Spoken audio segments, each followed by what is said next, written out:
Rendez-vous à mon appart demain à 16 h. Immeuble 18A. 15e étage. Appartement 213. Il est où son appart? Je me suis pas trompé pourtant. Rendez-vous à mon appart demain à 16 h. Hey! Je suis là! Pas de stress! Salut! Désolé, j'avais accroché mon appart sur un autre immeuble. Un idiot de voisin qui me bloquait. Encore un qui se prend pour un sédentaire. Mais on va pas rester là, grimpe! Petite surprise pour ceux qui ne sont pas du tout au courant, qui ne me suivent pas sur Facebook ou sur Instagram. Voilà, ça fait depuis un mois environ que je bosse sur un court-métrage pour un auteur de BD. Ce qui n'est pas rien, c'est un très gros projet. Et c'est un court-métrage en plus qui est à la peinture, c'est de l'animation à la peinture pour Patrick Lacan, donc l'auteur de BD en question, autour de l'un de ses albums qui s'appelle Flocon de béton. Et ce projet-là est assez challengeant pour moi parce que je dois forcément reprendre son style graphique, adapter son univers en court-métrage et aussi m'adapter à toute l'histoire qu'il veut. Et d'ailleurs, je l'ai pas fini, c'est toujours en cours. Comme tu peux voir, j'ai tout mon matos derrière, qui est assez effrayant d'ailleurs. Ça prend toute la place sur le bureau. Donc là, tout de suite, je vais m'y remettre. Et ça va me permettre de te montrer un peu comment je m'y prends pour réaliser cette animation et te montrer déjà les premiers rushs. Alors voici ma zone de travail. Une table lumineuse dont je pensais me servir mais qui finalement me sert juste comme fond blanc homogène comme base pour mes décors. Ça, c'est la zone qui sera photographiée. Après, un trépied que j'ai spécialement emprunté pour la spécificité qu'il a de pouvoir être aussi orienté vers le bas. Ça permet que l'objectif de l'appareil photo soit bien au-dessus de la zone de travail. Ensuite, j'ai à côté de moi l'ordinateur qui va me permettre de checker tout ça, de vérifier s'il n'y a pas de problème. Alors ça, c'est grâce à un logiciel spécialement conçu pour le stop motion que je vais te présenter juste après. Et enfin, pour finir, un spot de lumière que j'utilise si la lumière ambiante de la pièce est bien sûr trop faible. Alors la première chose que je vais faire, c'est mettre un fil plastique sur ma zone de travail.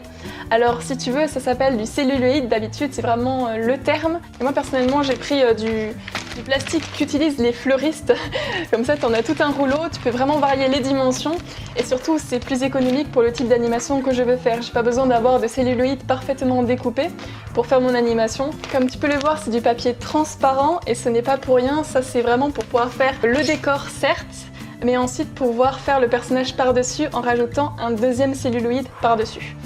Donc vu que c'est transparent, forcément tu as le personnage en superposition et ensuite si tu effaces le personnage, tu as le décor qui ne bouge pas. Alors moi j'utilise cette méthode-ci, mais normalement ce que font les vrais animateurs, c'est qu'ils utilisent un banc titre. Donc ça se présente sous forme comme ça, c'est-à-dire que tu as plusieurs plaques de verre où tu vas poser justement tes celluloïds.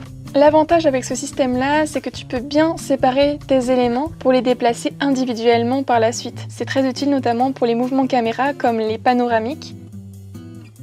Après, je mets un scotch sur le celluloïd pour que rien ne bouge, parce que forcément, si le décor bouge, ou même la caméra, si elle se décale un petit peu, ton plan n'est pas cadré pareil, alors ça se verra directement sur ton animation. Alors pour moi ici, j'ai pas mis de scotch autour des pieds du trépied, mais c'est vrai que c'est une assurance en plus. Juste à côté de moi sur l'ordinateur, il y a les petites cases que l'auteur de BD m'a envoyées. Sur ce document, il y a donc les dialogues, une idée de ce à quoi pourraient être les décors, et aussi comment sont les personnages dans ces décors. Alors ce que je dois faire, c'est que je dois le passer en format 16/9, en prenant en compte également les mouvements de caméra, puisque c'est un court-métrage, il y a toutes les règles du cinéma qui s'appliquent, et que j'imagine aussi le mouvement du personnage au sein de cet espace, en prenant en compte la case de BD avant et la case de BD après, pour que tous les plans s'enchaînent le plus naturellement possible, pour pas faire de faux raccords aussi. Imaginons tu fais un plan avec le personnage de dos qui commence à lever la main, et le plan suivant, tu le retrouves de face et il n'y a pas la continuité de son geste. Justement, ça colle pas. Alors c'est pour ça qu'il faut bien se dire dans sa tête, tiens, il va faire ce mouvement-ci, ça va s'arrêter à peu près à, je sais pas, un angle de 30 degrés. Donc cet angle de 30 degrés, c'est le point de départ avec quoi on va partir pour le plan suivant. Je peins à la gouache et il faut dire que la gouache, ça sèche très vite. Donc avant que tout s'écaille, je dois finir rapidement. C'est pour ça que préalablement, je pars déjà de petits repères que j'ai fait au feutre, ce qui va me permettre déjà de mettre des zones d'ombre. Et une fois que je repasse à la peinture blanche par-dessus, comme ça me fait quand même déjà une délimitation assez intéressante et que je vais pouvoir retravailler après vraiment à la gouache noire. Une fois ça fait, pour animer mon personnage, je place un second celluloïd par-dessus. et j'allume le fameux logiciel de stop motion Dragon Frame dont je t'ai parlé un peu plus tôt.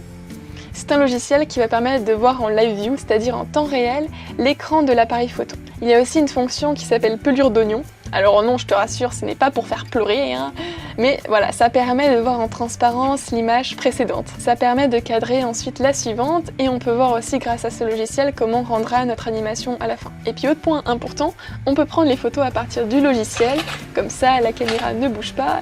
Alors la particularité de l'animation à la peinture, enfin, la manière dont je vais m'y prendre, c'est comme l'animation au sable que j'ai pu déjà tester. Quand tu fais ta position, ensuite tu dois l'effacer pour faire la position suivante. C'est-à-dire qu'en soi, tu n'as pas les dessins précédents que tu peux conserver. C'est vraiment quelque chose d'éphémère entre guillemets. Donc forcément, tu comprends l'intérêt d'avoir ce fameux logiciel, puisque dès qu'il y a une erreur, eh ben, on peut corriger le tir.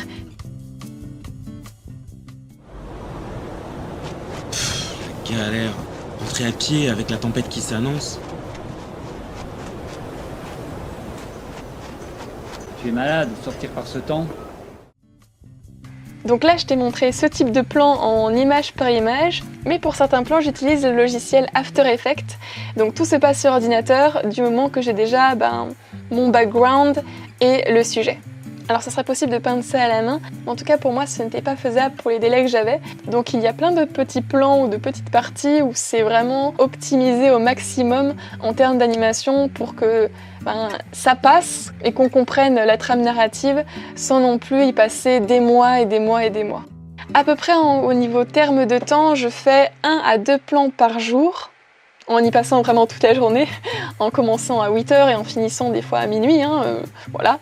Et des fois je peux y mettre 2 jours pour les plans les plus complexes. Ensuite, un autre logiciel que j'utilise beaucoup, c'est bien sûr Photoshop, qui est le logiciel qui permet de rectifier certains détails, mais dont je me sers également pour créer certains décors à partir d'échantillons de cases de BD que m'a envoyé l'auteur. Par exemple, ici, on peut voir que je pars d'une toute petite case et d'une autre pour ensuite vraiment essayer de les assembler ensemble et faire qu'ils concordent pour avoir un format qui me permet de faire un travelling sur ce plan. Dans Photoshop, je fais également tous les petits effets comme le vent et la neige que je vais rajouter ensuite par-dessus en transparence dans le logiciel de montage qui est Sony Vegas Pro. Et c'est là que je vais tout assembler et que je vais régler notamment les couleurs et la luminosité vraiment globale du plan. Donc je vais augmenter les contrastes et dans la majorité des cas, je vais aussi désaturer l'ensemble pour que les tons soient moins jaunes, plus dans le noir et blanc. Donc voilà, j'espère que tu as aimé cette petite vidéo sur ce projet d'animation. Pour ce qui est du court-métrage, si Patrick Lacan et moi décidons de le mettre sur Vimeo, je mettrai le lien en description. Pour l'instant, on pense plutôt le réserver pour les festivals avant de le mettre en entier sur le net, donc il faudra un petit peu attendre. Si tu as aimé ce contenu, je t'invite à mettre un petit pouce bleu pour me soutenir et activer la petite cloche de notification pour ne rater aucune vidéo. Moi je te dis à bientôt et en attendant, à tes crayons.